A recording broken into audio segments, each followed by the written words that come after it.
We've lost another capital ship. It's hopeless. All Republic forces, pull back! Pull back! It is too late to retreat, Admiral. The Sith Armada has cut us off. There is no escape for us now. Then the Republic is doomed.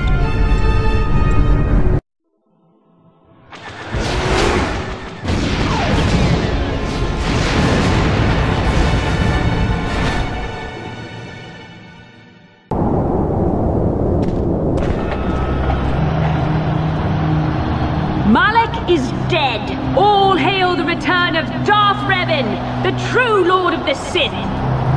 All hail Lord Revan. All hail Lord Revan. All hail Lord Revan. The Sith bow before you. You have reclaimed your rightful throne. The Jedi Order is in tatters. It is only a matter of time until your Sith minions wipe them from the face of the galaxy. The Republic fleet is decimated. The core worlds are defenseless against us. Hello everyone, welcome to NeoUnrealist. That was a little clip from the dark side ending of the classic Star Wars role-playing game Knights of the Old Republic. Known as KOTOR for short, it was released by LucasArts in the back in the pre-Disney era of 2003. And that particular game was developed by BioWare, you know, back before BioWare started to suck and was still at the top of the heap for making RPGs. The game was set 4,000 years before the original trilogy started with Episode 4, A New Hope, and because of that, it wasn't connected to the movies in any way, and it wasn't bogged down with any baggage. It could be its own thing. And many fans regard it as the best Star Wars game ever made, by fans of the role-playing game genre in general, of all types of franchises.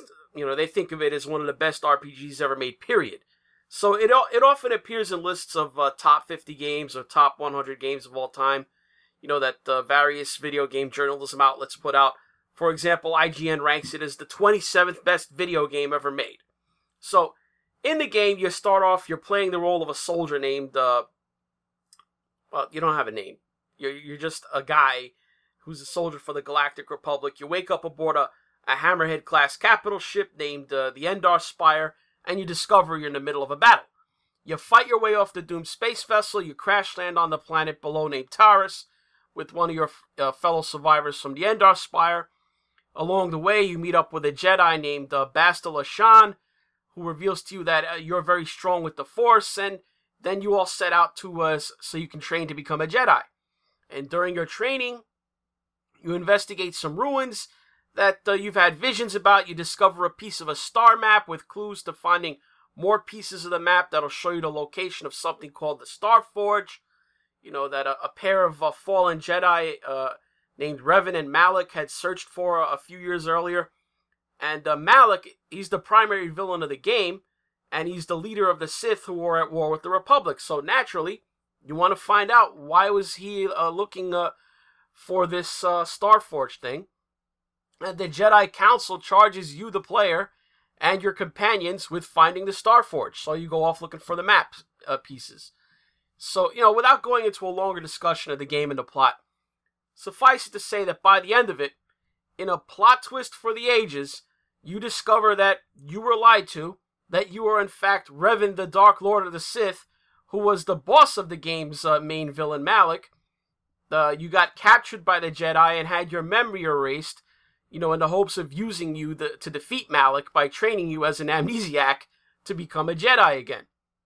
And depending on how you played the game, whether you took a more heroic or good path, means you end up defeating the Sith and you save the Republic. You become a hero. The dark side ending is achieved if you've played selfishly, or if you eliminate those of your followers who disagree with you or defy your will. If you were always seeking power along the way, and you choose that route, you defeat Malak, just like the Jedi Council wanted, but you do so to regain your position as Dark Lord of the Sith, and then turn the Sith fleet around, and you conquer the Republic for yourself.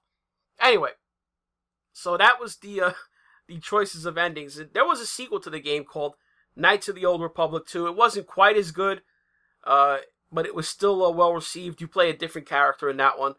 But it also spawned an MMORPG set 300 years after the two KOTOR single-player games called The Old Republic that continues the story as that was started by those games. So that's what you're looking at now. Long story short, try to remember 16 years ago if you're old enough to remember when this game came out. We were still in the middle of the prequels era. Attack of the Clones had just come out in the theater months before, and Episode 3, Revenge of the Sith, had not been made yet. Star Wars fans, little did they know about today, but back then they were very disappointed with the, or at least a sizable contingent, was disappointed with the prequel movies. And then this game came out, and most people who played it thought the story in the game was superior to the flawed George Lucas prequel movies.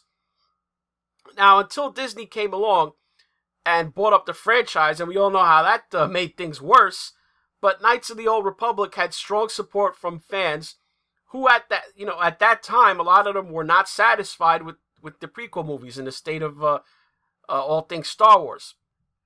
And many of them have wanted Knights of the Old Republic to get its own movies for a long time. And when BuzzFeed reported back in May that 3 sources inside of Lucasfilm told them that Battle Angel Alita writer, that's how you say her name, Leda Calogridis, who was writing a script for the first film in a rumored Knights of the Old Republic trilogy, that was seen as welcome news. Remember, because of the Star Wars Solo movie performing under expectations, I won't call it a flop, but it underperformed, Kathleen Kennedy over at Disney, apparently they were scaling back the movie production pipeline for Star Wars, so it wasn't a guarantee that we would even be getting a KOTOR film, let alone 3 of them in a trilogy.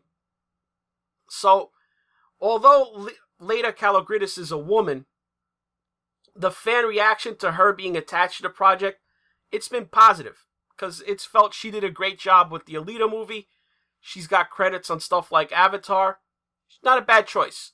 But now a rumor pops up on We Got This Covered in an article written by Christian Bone that, let me just read it as he wrote it for you. We Got This Covered has heard that Lucasfilm is keen to have a woman of color in the lead for its KOTOR movies. It's apparently important for them that the pics feature a diverse cast with a female person of color in the role of protagonist. This makes a lot of sense, too, with the diversification of the Star Wars saga since Disney relaunched it. For example, all but one of the 5 movies so far have had a woman in the lead. Not to mention that this intel comes from the same sources who told us Ewan McGregor was returning as Obi-Wan back in May, so we have no reason to doubt it. Here we go again. If this rumor is accurate, we have Kathleen Kennedy and Disney more or less going back and retroactively revising another beloved Star Wars character. Even though in the game you could choose to play Revan as a male or female, in subsequent Star Wars canon, Revan was revealed to be, the canon version, a white male. It makes no sense to even need to scramble the character in this way, because the other most prominent character in the game, Bastila Shan, your female Jedi companion, and in the canon storyline, eventually Revan's lover. What's the point of basing a movie in the Knights of the Old Republic era, taking the most beloved character from that setting, Revan, and then changing him to be something else? But wait, that's not all. As if that's not enough, in addition to their being determined to piss off KOTOR fans by changing the lead character Revan, Christian Bone also reports that the speculation that the KOTOR trilogy would be made by Game of Thrones creators D.B. Weiss and David Benioff. Nope, he's been told that it's likely a female filmmaker will be hired, with Patty Jenkins and Ava Duvernay in the running. Look, if you tell me that Patty Jenkins is in the running to make this movie, and she's on a list with other directors, with, men, women, whatever, and you wound up picking her to make KOTOR, I wouldn't have a problem with that. She did Wonder Woman, which managed to not be a complete SJW cringe fest, even though she's a little woke, but that'd be fine. But if you're telling me that Kathleen Kennedy is on a crusade to only consider women directors and nothing else matters, that's a problem. Because if that means her shortlist has the likes of Ava Duvernay on it, then KOTOR is destined to be woke garbage. Ava Duvernay directed A Wrinkle in Time, which honestly could be one of the worst movies ever made. Not even Rotten Tomatoes could protect that flop. The critics didn't like it. 42% on the tomato meter, and an audience score of 27%, and I'm shocked it's even that high. A Wrinkle in Time is 109 minutes of woke SJW garbage, and if you're telling me you're considering Ava Duvernay to make a Star Wars movie, then you don't care about the film quality, the fans, because all Ava Duvernay is about is the wokeness. If it's true that Ava Duvernay is under consideration, forget revising Revan from a white man to a woman of color. The whole movie would be worthless woke nonsense. No, I hope that these are just rumors, because if instead of the former, hey, out of this list of directors who may or may not be male or female, I land on Patty Jenkins, who did a great job and manages, for the most part, not to alienate audiences by being overly preachy and woke in her movies, that's one thing.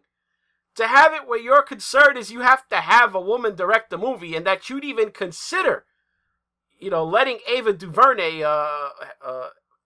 near the director's chair, I've got to question if the low opinion I already have of Star Wars under the direction of Kathleen Kennedy, if that's even too high. I mean, this is a bad sign, and a couple of rumors that I hope are just baloney.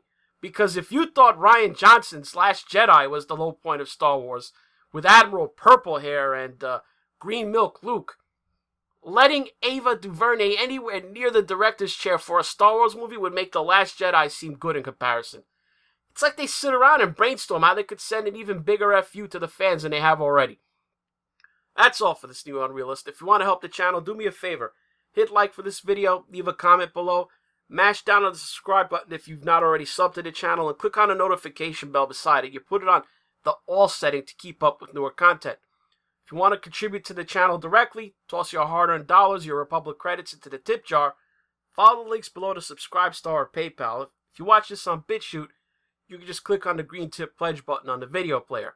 Now, if you're still around hearing this, that means you sat through the money-grubbing capitalist portion of the video and a man-baby wine fest about a thinly sourced rumor on a movie that hasn't even been officially announced. So, your appetite for this sort of punishment, it's got to be off the charts. I salute you. Thanks for watching. The Empire grows ever stronger. The mining of Isotope 5 has bolstered our energy independence, and we're free from concern over the threat of Revan and his followers.